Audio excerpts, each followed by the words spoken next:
When I was 22 years old, I was offered a teaching position at an inner city school in a major city in the United States. My job was to teach math and science to year 5 and year 6 students. Now let me tell you a little bit about the school to provide some context.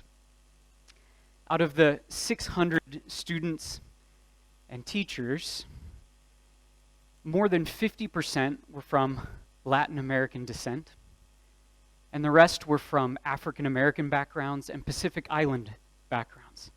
In fact, I was one of only 3 white people in the entire school. The majority of my students lived below poverty level, while I enjoyed a stable middle-class position. Now, as you can imagine, the culture that I was shaped in and the world that I saw was radically different than the culture of my students and the world they lived in. Geographically, we did not live far from one another, but the way that we viewed the world was very different. In fact, not long after I started, the cultural differences started to show up. I remember this one time I was trying to get my students' attention. Like any good teacher, I was, okay, let's quiet down. Everybody, look at me. Look at me, eyes up here. I need to know you're paying attention, so look at me. My students were doing this. They were looking down and looking off and looking away. Very few of them were actually looking at me. So I got a little frustrated. Okay, I need to know that you're paying attention. Eyes up here, please. Look at me so that I know you hear what I'm saying. Again, my students looked down and looked away. At one point, I even asked one of my students who refused to look at me to stand out in the hallway, and then I would talk to them later. At this point, another teacher came by who shared a similar cultural background to my students. And they asked me, what's going on? And I said, well, I'm trying to get their attention, and they refused to acknowledge me. They refused to look at me. And this teacher said, do you know why they're not looking at you? I said, well, because they're being disobedient, right? He said, no, they're not looking at you because in their culture, to look you in the eyes means that they're going to challenge your authority. So here I was saying, look at me and show me that you understand I'm the authority. And what they were hearing was, look at me and challenge my authority. The exact same thing, eye contact, had 2 incredibly different meanings. It was our cultural differences at this point that stood between us being able to work together.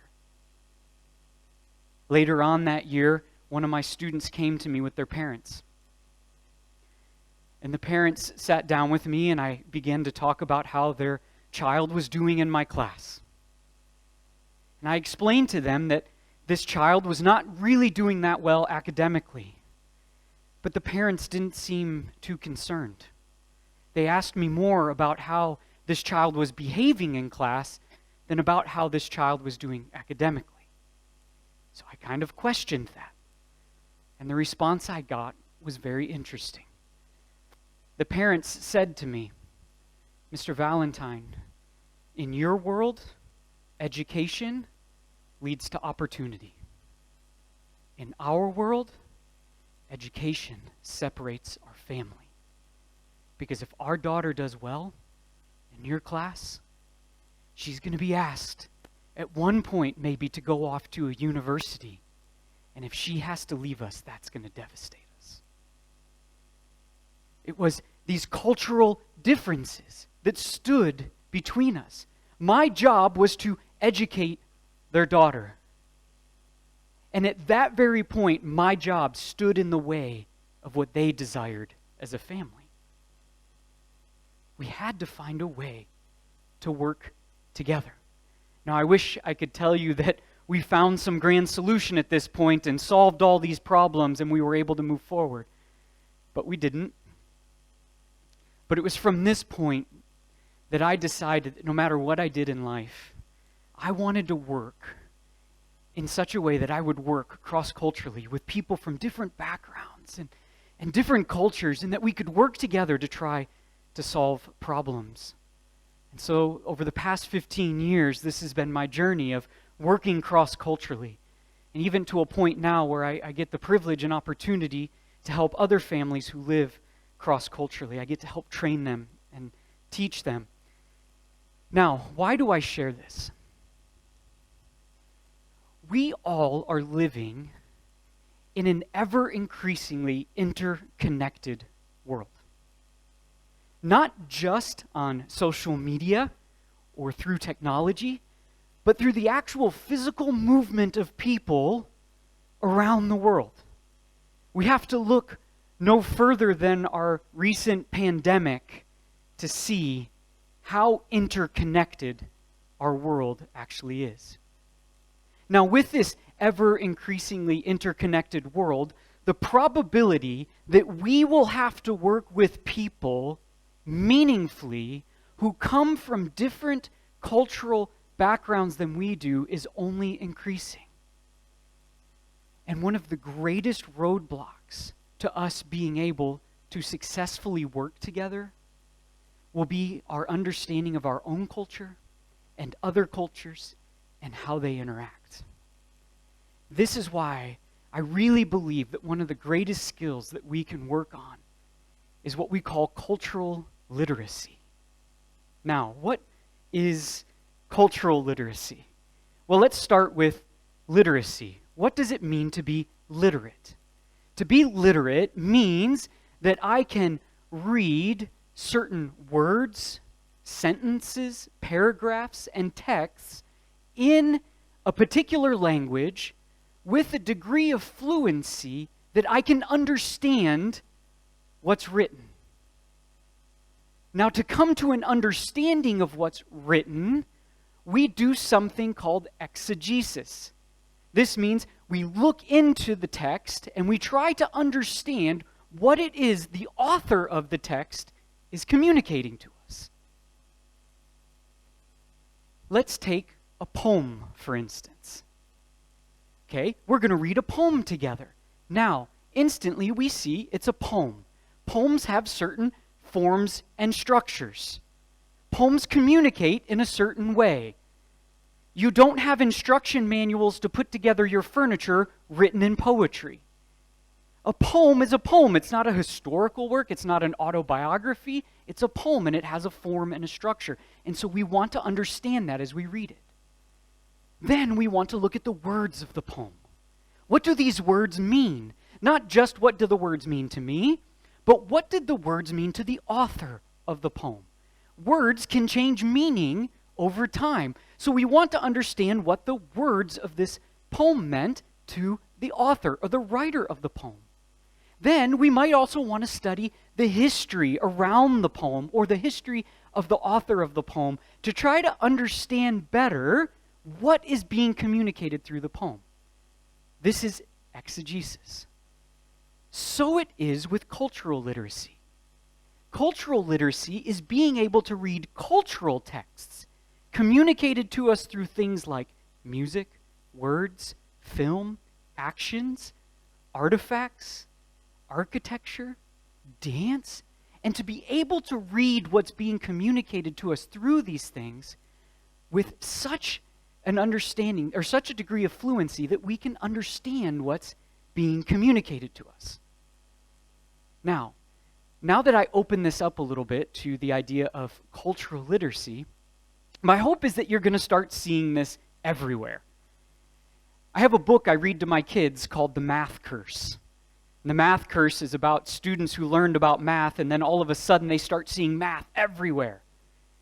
I kind of have a hope that you start seeing things like cultural literacy and cultural exegesis everywhere. like standing in the line at a grocery store. What's being communicated to us by what's around us about our culture? Now, where I come from, in America, when I stand in line at a grocery store, there's a few things I know I'm always going to see. I'm going to see some magazines, maybe like a men's health magazine that tells me this is what it looks like to be a healthy man. That's a cultural position. The thing I find interesting about that is right next to that men's health magazine is a chocolate bar. They seem opposition, but they're both communicating a cultural position to me. Look at architecture. In America, over the past 20 years, our common spaces in our houses have gotten smaller while our bedrooms have gotten bigger.